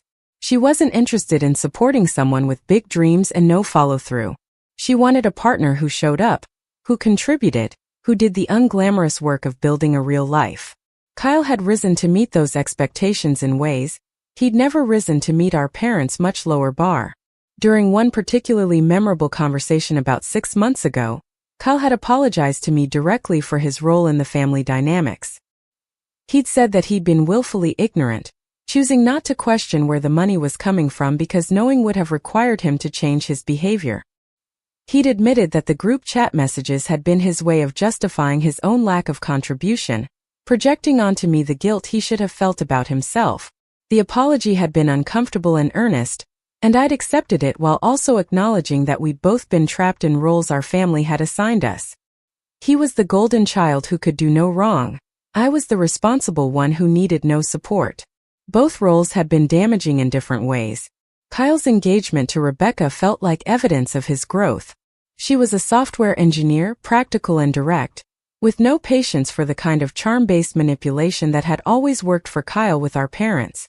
When he'd told me they were engaged, he'd also told me that Rebecca had insisted on couples counseling before she'd agreed to marriage. They were working through his avoidance patterns and her control issues, learning to communicate in ways that were honest rather than strategic. I liked Rebecca quite a bit, and I was cautiously optimistic about their chances. More than that, I was relieved that Kyle was building a life that didn't require anyone else to subsidize it. My father's retirement had been a significant milestone for their household. He'd worked the 2 part-time jobs for nearly 2 years, banking every possible dollar until he'd rebuilt a modest emergency fund, and confirmed that Social Security plus their savings could cover their expenses. The day he'd called to tell me he was retiring, his voice had been different than I'd ever heard it, lighter somehow, like he'd set down a weight he'd been carrying for decades. He'd talked about plans to volunteer, maybe doing some mentoring for young people trying to start businesses, sharing the hard-won lessons from his own failures and recoveries. There was a humility in him now that hadn't been there before, an acknowledgement that he didn't have all the answers but he'd learned from his mistakes. My mother's journey had been perhaps the most visible. The library job had given her something she'd been missing for years, a sense of purpose and competence that didn't depend on managing a household or maintaining appearances. She'd started in circulation, checking books in and out, but had quickly moved into programming, developing community events and book clubs. She discovered a talent for connecting with patrons, especially older adults and immigrants working on English language skills. The work wasn't glamorous or high-paying, but it filled something in her that had been empty. She'd also started painting again, something she'd done as a young woman but had abandoned decades ago. Her apartment had several of her pieces on the walls now, watercolor landscapes of Portland scenes that were quite good. More significantly, my mother had started therapy of her own about a year after our confrontation. She'd never talked about it explicitly, but I'd seen the changes in how she communicated, how she took responsibility for her feelings rather than expecting others to manage them. She'd apologized multiple times over the years for specific things, not in the general way people apologize to smooth things over but in the detailed way that showed she'd thought deeply about her impact. She'd apologize for making her medical needs my responsibility without asking if I could handle it. She'd apologize for the group chat messages and for creating a narrative where I was the problem. She'd apologize for not protecting me from the golden child dynamic with Kyle. Each apology had been specific and accountable, and they'd added up to something that felt like genuine change. The family dinners had resumed about a year after the confrontation, but they were different now. They happened once a month instead of every week, giving everyone space to have their own lives. The food was simpler, often potluck style where everyone contributed something. The conversations were more balanced, with genuine interest in everyone's lives rather than the Kyle-focused dynamic of before. We talked about books my mother had discovered at the library, about my father's volunteer work, about Kyle's wedding planning, about my hiking trips and career developments. There was laughter and sometimes disagreement, but it felt real in a way our family gatherings never had before. We were relating to each other as whole people rather than as characters playing predetermined roles. There had been one significant test of the new boundaries about 18 months after the confrontation. My mother had needed a minor surgery, something related to her chronic back issues, and the costs were going to be high even with insurance. My father had called me, not to ask for money but to let me know what was happening, and I'd heard the stress in his voice. The old Jordan would have immediately offered to pay. The new Jordan had sat with the discomfort, talked it through with Dr. Kim and with Alex and made a different choice. I'd offered to help them research payment plans and financial assistance programs, and I'd spent several hours on the phone with hospital billing departments advocating on their behalf. But I hadn't paid the bills directly.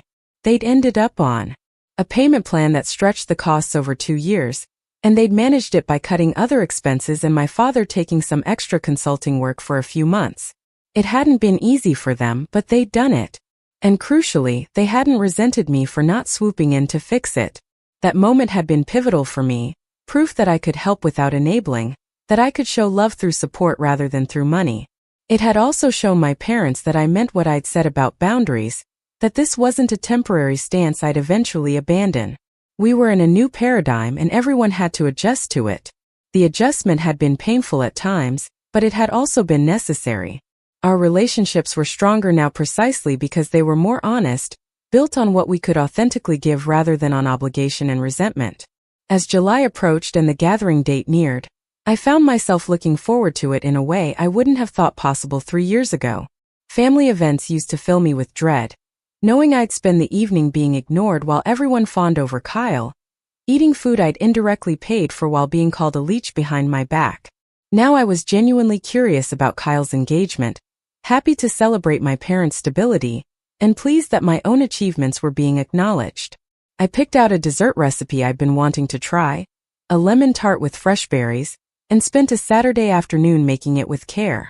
The evening of the gathering was warm and clear, one of those perfect Portland summer nights where the air is soft and golden, and the whole city seems to exhale in relief after months of rain. I drove to my parents' apartment with the tart carefully secured in a carrier, Alex in the passenger seat.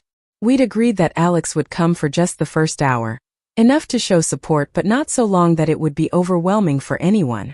Alex understood that these family events still required emotional energy from me, and they were respectful of that without making it a big deal. When we arrived, the apartment was full of light and voices.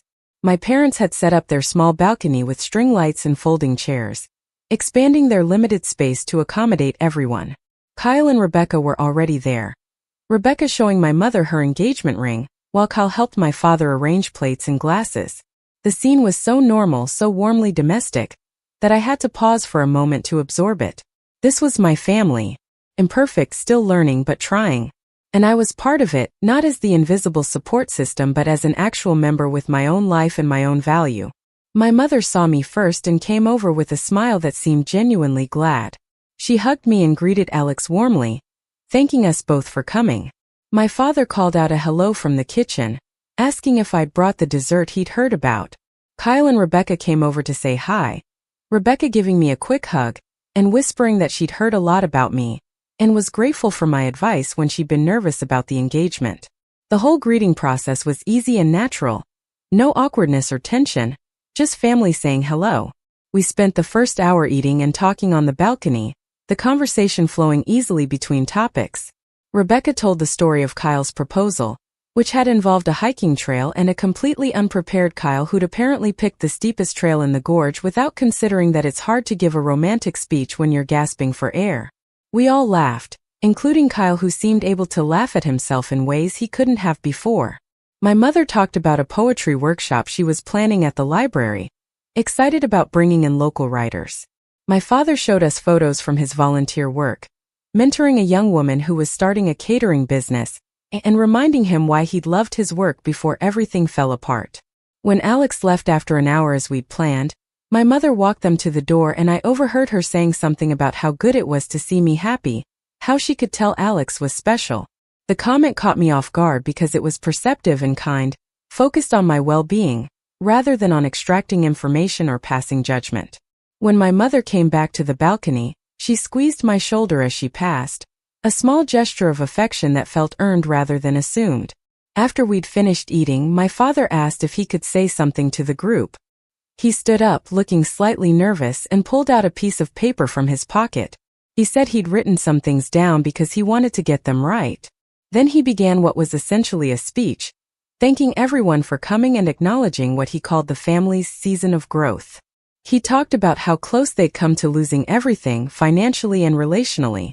He talked about the hard lessons they'd learned about living within their means and taking responsibility. He acknowledged that those lessons had come at a cost, that people had been hurt in the process of learning them, and that he regretted the pain even while recognizing the necessity. Then he turned to me specifically. He said that he owed me an acknowledgement that was long overdue. He said that I had supported the family for years without recognition, and that instead of being grateful, they'd convinced themselves I was the problem. He said that what I'd done, cutting off that support and forcing them to stand on their own, had been the hardest and kindest thing anyone had ever done for them. He said he was proud of the person I'd become, not despite setting boundaries but because of it. He said he hoped I knew that I was valued and loved, not for what I could give but for who I was. His voice cracked on the last sentence and I saw tears in his eyes. The speech was unexpected and overwhelming. I felt my own eyes welling up, emotion rising in my throat. Around the balcony, everyone was quiet. My mother was crying openly. Kyle was staring at his hands. Rebecca was watching me with an expression of understanding. I didn't know what to say, so I just stood up and hugged my father. He held on tight, and I felt years of complication and hurt and love all tangled together in that embrace. When we finally separated, he looked at me and said simply, "Thank you." I nodded, not trusting my voice, and sat back down. The evening continued after that moment, the mood lighter somehow, like something heavy had been acknowledged and released.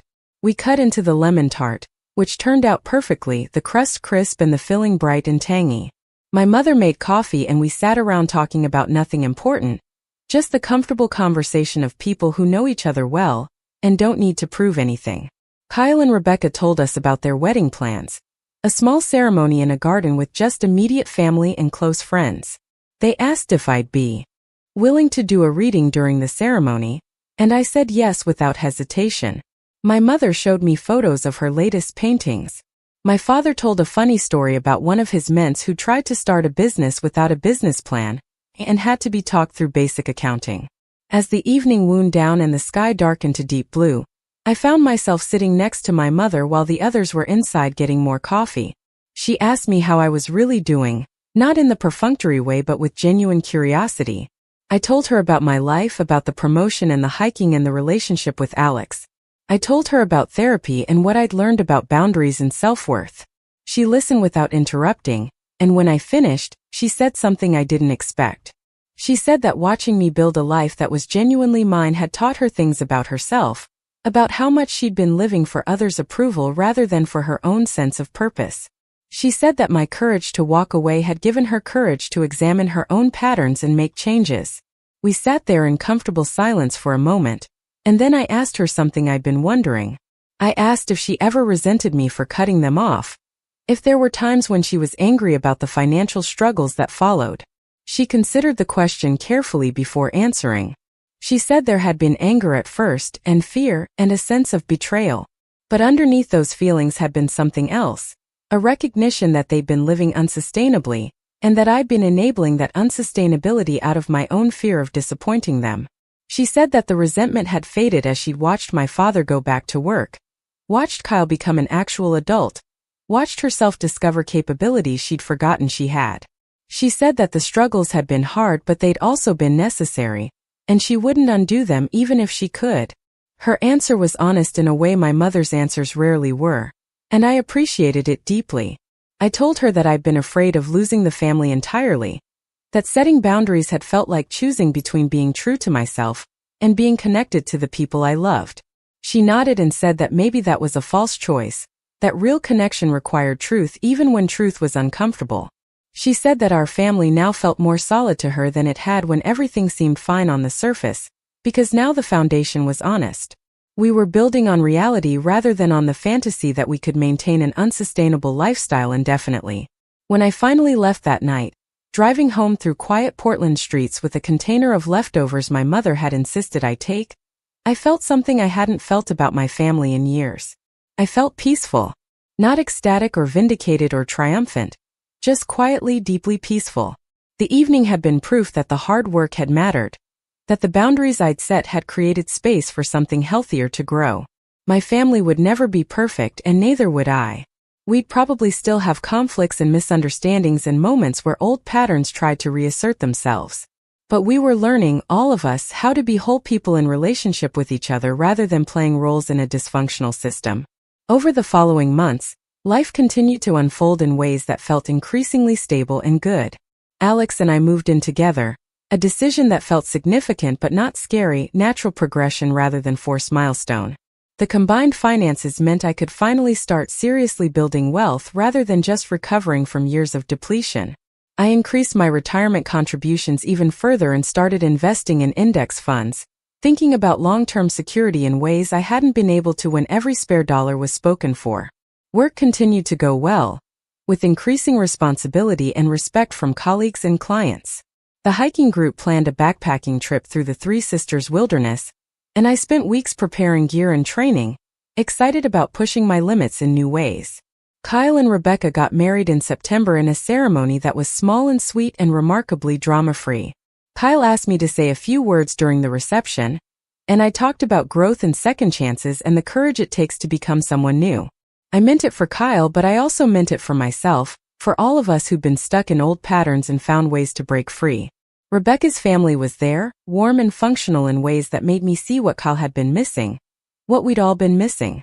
After the wedding, Rebecca pulled me aside and thanked me for whatever I'd done to help Kyle grow up. She said she knew there was history there that wasn't hers to know, but she could see that I'd been important in his transformation. I appreciated the acknowledgement even though I wasn't sure I deserved it. Kyle had done his own work. I just stopped preventing him from having to. My parents continued to stabilize and even thrive in their new circumstances. My father's volunteer work had expanded to include teaching workshops on small business finance, drawing on both his successes and his failures to help others avoid similar pitfalls. My mother had been asked to coordinate volunteer programs at the library system, a promotion of sorts that came with more responsibility and a small increase in pay. They'd started traveling modestly, taking weekend trips to the coast and to Seattle, enjoying their freedom from financial crisis. They sent me photos from these trips, looking relaxed and happy in ways I hadn't seen in years. The monthly family dinners continued, sometimes at their place, sometimes at Kyle and Rebecca's apartment, occasionally at my place when I felt like hosting. These gatherings had become something I looked forward to rather than dreaded, opportunities to connect without obligation or resentment. We played board games and watched movies and argued good-naturedly about politics and restaurants and where to hike. We were becoming the family we'd always pretended to be, and the difference was that now it was real. On the 3-year anniversary of the confrontation, I found myself thinking about how far we'd all come. I pulled out the old spreadsheet, the 37-page document that had started everything. I hadn't looked at it in over a year. Reading through it now, I felt detached from the person who'd created it, the Jordan who'd been so depleted and invisible and desperate to be seen. That Jordan felt like someone I used to know rather than who I was now. The numbers were still staggering, over $200,000 over 4 years, but they'd lost their emotional charge. They were just data now, evidence of a chapter that had closed. I'd never asked my family to pay me back, and I never would. That money was gone, and trying to reclaim it would just create new resentment and obligation. Instead, I chose to see it as the cost of my education, expensive lessons in boundaries and self-worth, and the difference between enabling and helping. Some people pay for education with tuition. I paid with my savings account. The lessons had stuck, and that made them worthwhile even at a $250,000 price tag. I deleted the spreadsheet that day, removing it from my computer and from the cloud backups. I didn't need it anymore. It had served its purpose. These days, when people ask me about my family, I tell them we're close, but it's complicated. That feels more honest than either extreme, pretending everything is perfect or declaring that we're irreparably broken. We're just people doing our best to love each other while also honoring ourselves. Some days that's easy and some days it's hard, but it's always honest. And honest, I've learned, is more important than easy. I think about the Jordan who stood in that conference room 3 years ago, seeing that group chat message and feeling the world crack open. I think about the courage it took to stop, to advocate for myself, To risk losing everything for the chance of building something real. That Jordan was terrified and angry and hurt, but that Jordan was also brave in ways I didn't fully appreciate at the time. Setting boundaries when you've never had them, choosing yourself when you've always chosen others. These acts feel selfish in the moment, but they're actually the foundation of genuine connection. You can't love people authentically when you're erasing yourself to do it. You can only love from wholeness, and wholeness requires boundaries. If I could go back and talk to that Jordan in the conference room, I'd tell them that it's going to be okay. That the fear is real but the fear is not truth. That the family will survive and more than survive, they'll actually grow into versions of themselves that are more honest and capable. That you'll survive too, and you'll discover parts of yourself that have been buried under obligation. I'd tell them that setting the boundary is just the beginning, that the real work is learning to maintain it, to trust it, to believe you deserve it, even when guilt tries to convince you otherwise.